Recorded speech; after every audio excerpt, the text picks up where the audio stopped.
Hello everyone, welcome to Nisha knowledge hut. IBPS की तरफ से वैकेंसीज आ चुकी हैं। वेरियस पोस्ट यहाँ पे मेंशन है। सबकी एलिजिबिलिटी और क्वालिफिकेशन देखते हैं, किस तरह से फॉर्म फिल किया जाएगा, कौन कौन लोग इसमें अप्लाई कर सकते हैं। ऑनलाइन मोड में आपको अप्लाई करना होगा। वेबसाइट होगी www.ibps.in। वैकेंसीज आई है आईटी ऑफिसर के लिए, एग्रीकल्चर फील्ड ऑफिसर, राज्यसभा अधिकारी, law officer, HR personal officer, marketing officer. Important dates देखते हैं, कब एग्जाम होगा और कब आपके रिजल्ट आएगा। ऑनलाइन मोड में आपको फॉर्म फिल करना होगा। 1 तारीख से रजिस्ट्रेशन स्टार्ट हो चुके हैं। 21 अगस्त 2024 को रजिस्ट्रेशन बंद हो जाएंगे। एडमिट कार्ड आपका अक्टूबर तक और एग्जाम प्री का नवंबर में मेंशन है। मेंस का एग्जाम दिसंबर में होगा और रिजल्ट जनवरी फरवरी में आ जाएगा। उसके बाद इंटरव्यू होगा। मीन्स 3 फेज में एग्जाम होगा, प्री, मेंस और इंटरव्यू। मेडिकल चेकअप और फिर डॉक्यूमेंट वेरीफाई किए जाएंगे। आगे और एलिजिबिलिटी देखते हैं इसमें क्या मांगी हुई है। मिनिमम एज फॉर्म फिल करने के लिए 20 साल और मैक्सिमम एज 30 साल मांगी गई है। रिलैक्सेशन शेड्यूल कास्ट और शेड्यूल ट्राइब के लिए 5 साल है।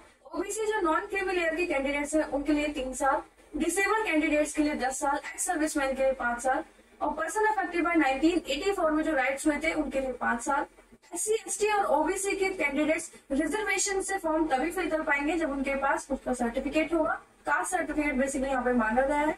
ओबीसी के लिए जो नॉन क्रीमी लेयर के कैंडिडेट्स हैं वही रिजर्वेशन के लिए एलिजिबल होंगे। नेक्स्ट यहाँ पे जो भी डिसेबल कैंडिडेट्स हैं उनके लिए सारे बेंचमार्क्स यहाँ पे अच्छे से डिटेल में दिए हुए हैं। अपने प्रेफरेंस के हिसाब से आप यहाँ पे चेक करके फॉर्म फिल करेंगे। ईडब्ल्यूएस के जो कैंडिडेट्स हैं, कौन कौन से कैंडिडेट ईडब्ल्यूएस के लिए आते हैं और कौन कौन एलिजिबल हो सकते हैं, वो पूरा यहाँ पे मेंशन है कि उसके लिए क्या क्या एलिजिबिलिटी होती है अगर वो ईडब्ल्यूएस से बिलोंग करते हैं। तो एजुकेशन क्वालिफिकेशन सारी पोस्ट के लिए अलग अलग है, तो अपनी स्ट्रीम के हिसाब से आप चेक करके फॉर्म फिल कीजिएगा। आईटी ऑफिसर के लिए 20 से 30 साल मैक्सिमम एज है।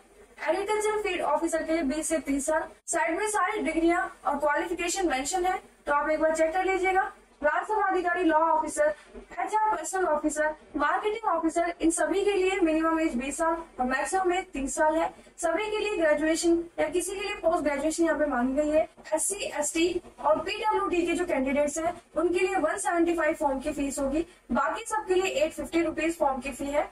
प्री एग्जाम में जो राज्यसभा अधिकारी का जो प्री एग्जाम है उसमें 3 सब्जेक्ट से क्वेश्चन आएंगे, English language, reasoning, awareness. 150 marks के क्वेश्चन होंगे और 125 के यहाँ पे मार्क्स मेंशन है। 2 घंटे का पेपर होगा। MCQ बेस ही आपका एग्जाम होगा। आईटी ऑफिसर के लिए भी 3 सब्जेक्ट से क्वेश्चन आएंगे, इंग्लिश लैंग्वेज, रीजनिंग और क्वांटिटेटिव एप्टीट्यूड, जिसमें 150 क्वेश्चन होंगे और 125 यहाँ पे मार्क्स मेंशन है। 2 घंटे का ये पेपर है। इसके बाद जो भी कैंडिडेट्स प्री को क्वालिफाई कर लेंगे, मेंस के लिए अपीयर होंगे।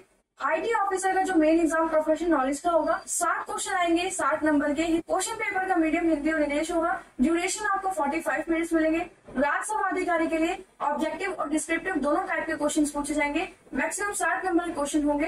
टोटल 1 घंटे का पेपर होगा।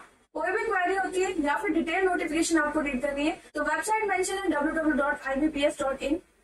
मेंस क्वालिफाई करने के बाद मेडिकल चेकअप होगा। एग्जामिनेशन सेंटर की लिस्ट मेंशन है, तो आप अपने हिसाब से एग्जामिनेशन सेंटर फिल करेंगे। डॉक्यूमेंट्स यहाँ पे मेंशन है कि आपको इंटरव्यू के बाद कौन कौन से डॉक्यूमेंट्स मांगे गए हैं। प्रिंट आउट मांगे गए हैं जो आपको इंटरव्यू के लिए कॉल लेटर आएगा। Valid system generated print out, online application जो रजिस्टर्ड किया आपने उसका प्रिंट आउट होना चाहिए। आपका बर्थ सर्टिफिकेट होना चाहिए। फोटो आइडेंटिफाई प्रूफ, मार्कशीट मांगी गई आपके एजुकेशन क्वालिफिकेशन की, कास्ट सर्टिफिकेट मांगे गए और अगर कोई डिसेबल कैंडिडेट है तो उसके डिस्ट्रिक्ट मेडिकल बोर्ड से जो सर्टिफिकेट मिले हैं वो होने चाहिए। एक्स सर्विसमैन जो कैंडिडेट है उनके डिस्चार्ज बुक होनी चाहिए उनके पास, pension payment order, documentary proof of rank list, तो ये सारे डॉक्यूमेंट्स आपसे मांगे गए। ऑनलाइन मोड में आपको फॉर्म फिल करना होगा। ऐसी और भी जानकारी के लिए हमारे चैनल से जरूर जुड़िए। लाइक शेयर सब्सक्राइब जरूर कीजिए। चैनल के बेल आइकन को जरूर प्रेस कीजिए ताकि आगे आने वाली वीडियोस की नोटिफिकेशन आपको मिलते रहे। All the best, thank you.